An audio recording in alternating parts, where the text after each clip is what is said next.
Well, hello. Welcome back to Soul Search Sunday with Johnny Tiger. On January 2nd, and get this, 2022. Finally, got 2021 behind us, and now the beginning of a new year. There's a little story that I read a while ago that been on my mind, uh, especially this past few days, that I thought it worth sharing. The story goes that somewhere in a distant path, there is a river. On this river, there are two boats. One is a fancy boat, equipped with all the newest modern fishing equipment, radar, fish finder, computer, camera, cooler, refrigerator, and all the things that you need for commercial fishing. The other boat is a simple little boat with a tiny little cabin on it. There's just a little cooler, but this cooler is not made for fish. This cooler is just for holding beer and beverages and food items. And there's no fancy radar or sonar or anything like that. On this little non-descriptive boat, it's just a fishing rod and a bucket on the side for putting fish in. On the expensive boat, there is a very, very rich guy. Uh, Now, the original story, I'm just going to tell you the original story, although it does have a little bit of a racist connotation to it, but I hope you guys take it in the spirit that it was meant to be and just ignore the racial profiling. But I want to tell it as close to the original, so it's more cohesive. On the expensive modern fishing boat, there is a very rich American. Now, this guy is very serious. He spent his days and nights reading the sonar reading, the fish finder reading, checking all the maps, checking all the statistics of where to get the best fish, and he's uh, moving here, moving there, always doing something, always rushing, always hurrying, catching fish and processing them, catching more fish, moving the boat to a new location. He doesn't even have time to stop and eat. Uh, on the other boat, on the smaller, more shabby, more simple boat, is a Mexican guy. This Mexican, he takes things very easy. Most of the time, he wake up in the morning, he come out of his cabin, he get a cup of coffee, put some brandy in his coffee, and he sit down and set up his fishing rod, and then he put his hat over his face and take a nap. And sometimes the fish uh, on his line when he wake up, and sometimes, but more often, his bait is gone. And so fish had taken his bait, and he just put a new bait on the line, crack open the beer, and crank up the stereo system on the boat, and he's having a good old time. One day, the two boats met in the middle of the river, and the rich American shouted over to the Mexican guy. He said, "Hey, yo, hey, let me tell you something. Uh, I've been seeing you here on this river almost as long as I've been here. In fact, I believe you were here first because when I came here with my boat, you were already here. But I've been watching you and I see that you are not catching a lot of fish. So I want to give you a hand. After all, we are both here. So I want to give you a hand. And if you uh, turn down the radio and if you don't take a nap and if you pay attention to the fishing rod and if you get some equipment, this will help you catch more fish." And the Mexican guy smiled and he looked back at the American. He said, uh, I'm not even trying to go. Not even going to do the Mexican accent. I'm not very good accent. So if I try to do it, it would just be offensive. The guy looked back at the American and said, "Well, so I see what you mean. I understand what you're trying to tell me. But can you tell me why are you trying to catch that many fish? Why are you working so hard trying to catch that many fish?" And the American said, "Well, I want to catch a lot of fish and then I can sell them, and then I can finally own my own boat. And rather than renting this boat, I can sell enough fish. I can buy my own boat, and then when I have my own boat, I can catch more fish, and then with the money that those fish get, I can finally uh, do whatever I want." And the Mexican guy said, "So what is it that you want? What is it that you want to do with all those money that you work so hard?" And American said, "Well, I can go wherever I want. I can take my boat wherever I want to go. I can fish wherever I want to fish. I can drink whenever I want to drink. I can take a nap whenever I want to take a nap. And I can maybe find a woman that I can get married to." And the Mexican guy said, "Well, see, here's the problem. Uh, I already own my boat. Uh, my father and his father owned this boat. They passed it down to me. Uh, I am married to a beautiful Mexican woman. We are very happy together. I can already take a nap whenever I want to take a nap. I can drink whenever I want to drink, and I can go wherever I want to go. So tell me again, why is it that you think I need to catch more fish?" Now, this story, to me, it's about ambition versus contentment. Obviously, we can sit here and hash that out all night long. What is ambition? What is too much ambition? What is too little ambition? What is contentment? And how to reach contentment and all that stuff. Now, that is going to be something that just uh, can go on and on and on.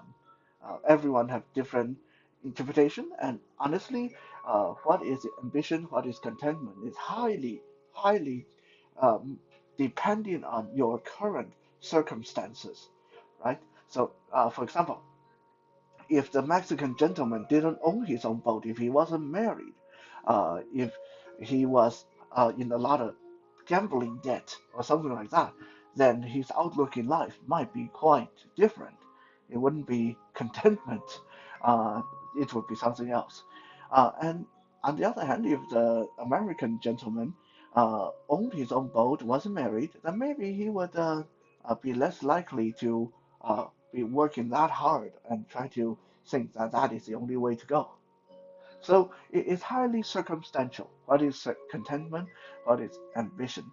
Uh, but why has this been on my mind so much? Why has this story been on my mind so much? Because we just bid farewell to 2021 and we came into 2022. And a horrible thing happened to me. On New Year's Eve, I suddenly realized I don't really have any plan for 2022. Now, part of this, of course, a big part of this is because of this silly pandemic that seemingly never going to end. Every time we think life is going to go back to normal, another COVID variant come about and everything get locked down again. So when it's like this, it's really hard to have a solid plan for the next year. But part of this too is that I really don't know what else I want to do. Now that may sound funny, but honestly, the only two things I can think of is I want to finish the Johnny Tiger documentary, but that is not in my control. And I want to spend more quality time with Kitten, my beautiful, intelligent girlfriend. And there again, with this pandemic, that is not fully in my control either. Other than these two items, I can't think of anything else I want to put on my agenda for 2022. And that made me feel, I don't know, a little bit like a loser. Like, whoa, it's supposed to be a big year. I just turned 40. I should have some earth-shattering, world-shaking plan to take over the world or to dominate the universe, something like that. But here I am. I can't really think of anything I want.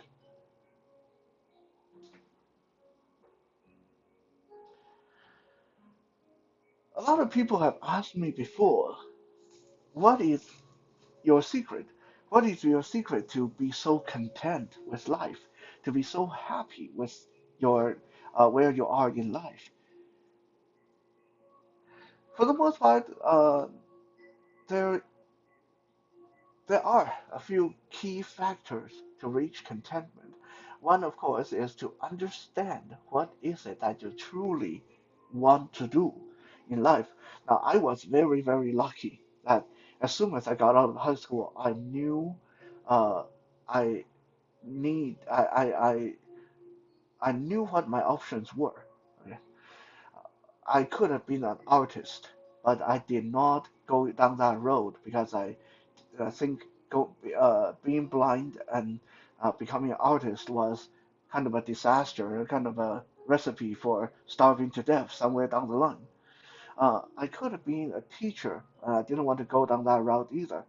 I chose something that was very good of a compromise. I chose to be a psychologist, and in the end, I became a counselor. I could use my creative energy to help people, and I can uh, focus on one or two individuals at the same time rather than a whole classroom of them. So I was lucky that I knew early on what were my options, and I made a decision and I stuck with it early on.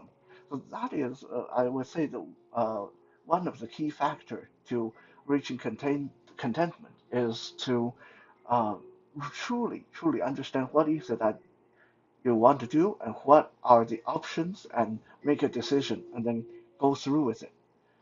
Uh, Number two is to truly make a difference in the life of other people, make a difference in this world. This, again, I understood way back when I was even a child, when my nanny Maru would encourage me to be generous, to give, to donate, to volunteer, to do this and do that for people. And I understood the joy of uh, doing it for others rather than doing it for myself early on. Um, but perhaps the biggest, the biggest thing that helped me reaching contentment is both a blessing and a curse was that I dedicated myself to achieve what I wanted.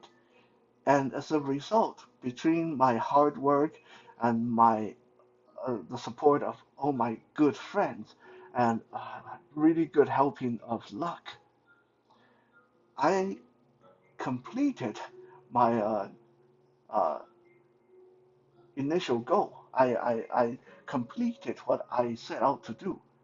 I'm 40 years old and I already achieved the three major things I vowed that I would have one day. Let me take you back to when I was 17 years old and finishing high school, working a night after school job, trying to put a really bad part of life behind me, trying to come back and walk on the straight and narrow and become someone that people liked, loved, admired, rather than someone that people feared and despised. I remember this day. Actually, this is more than one day because I told myself this almost every day. But I remember this. After school, I have to take the bus to the other side of town, where I would devote my time working in what amounted to a Salvation Army store. At first, I was a guy in the back, uh, putting tags and price tags on merchandise. And then I graduated to the guy who did the heavy lifting, putting things on the high shelves. And then I graduated to being a really strange kind of store security, because the store was constantly getting robbed, stolen from by the local hoodlums. So they stationed me by the door, told me to just don't say anything and look really mean, and that actually stopped the streak of crime that would uh, that plague our store. So after school every day, I would take the bus, go and work at this location, and then finally, after work, it would be about 7 o'clock, I would eat at a little Greek restaurant next door. Now, where I worked was right there at the waterfront. So while I sit there at the Greek store, I would sit outside, unless the weather was really bad. Otherwise, I would sit outside so I could smell the sea, the breeze, the water. I could hear the seagull. I could hear the boats coming and going. I could hear people walking up and down the boardwalk. And I remember every time when I sit there, tired and exhausted, hungry, didn't have a lot of money, could only order what was more the cheap items on the menu.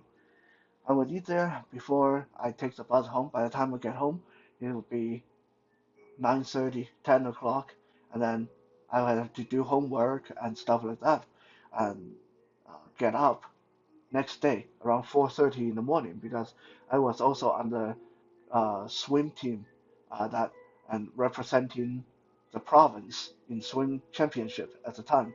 So I had to be in the water practicing by 5 in the morning.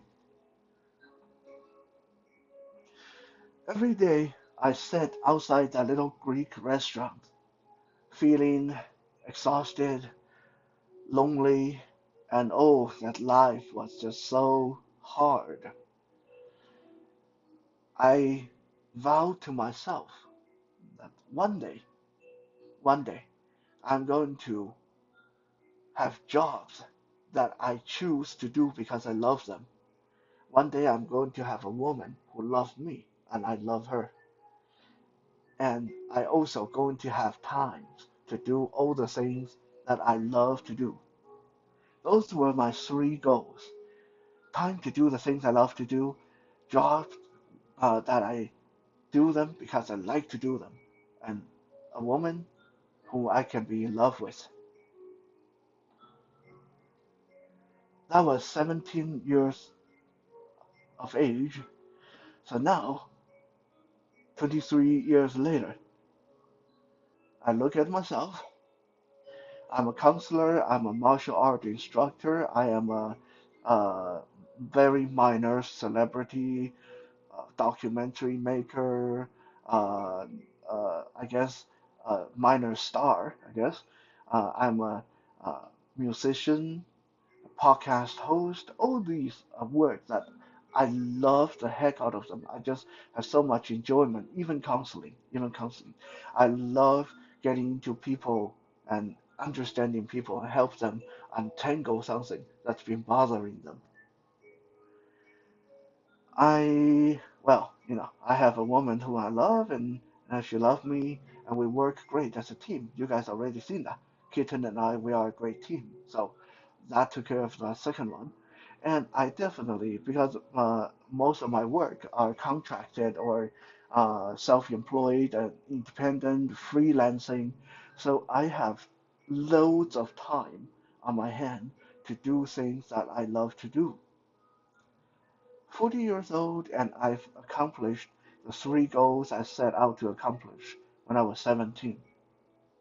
I think I'm doing pretty good.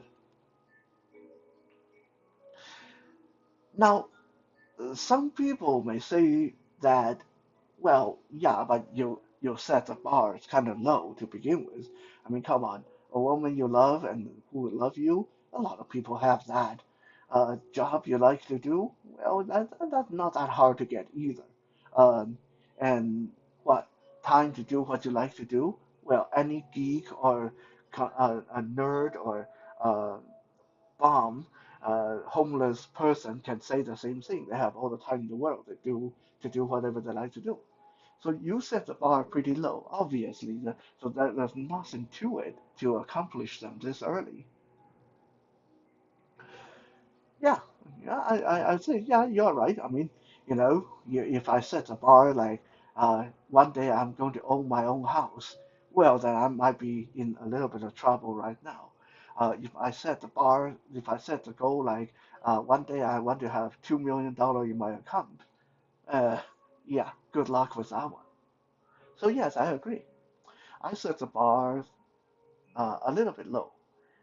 But get this, in addition to the three, what I would say, long-term goals, there were four. There were four uh, underlying uh, minor goals. Actually, there weren't even goals. They were more like fantasies. There were things that most people can only dream about or think about. A lot of people will never achieve them. I never thought I would achieve them. Number one, to play my music in front of thousands of people, to perform in front of thousands of people. I have done that multiple times and have gotten that out of the way by the time I was 25. Number two, to one day compete on a world stage and be a world-class martial artist. Now, I've talked about this multiple times. I never dreamed that this would become a reality. But in 2013, 2014, this became a reality. Next, to one day be in a movie or a video. Well, you're here watching my YouTube video, and even if this doesn't count, there's a short form documentary on johnnytiger.com and quite a few other documentaries and even a TV series that I starred in. So, yeah, got that out of the way. Been there, done that. Number four, to one day have my own radio show. Well, I don't actually have my own radio show, but I do have the Johnny Tiger Experience podcast, which is over 70 episodes long, and I have two YouTube channels, with this current channel that you're watching this on having over 200 videos, most of them done in consecutive days, one after the other. So yeah, I haven't gotten my own radio show, but I think this came very, very close. So we can say 3.5 out of 4. So you see, by the time I'm 40, I've accomplished the three long-term goals and uh, almost all four of the fantasies that I had.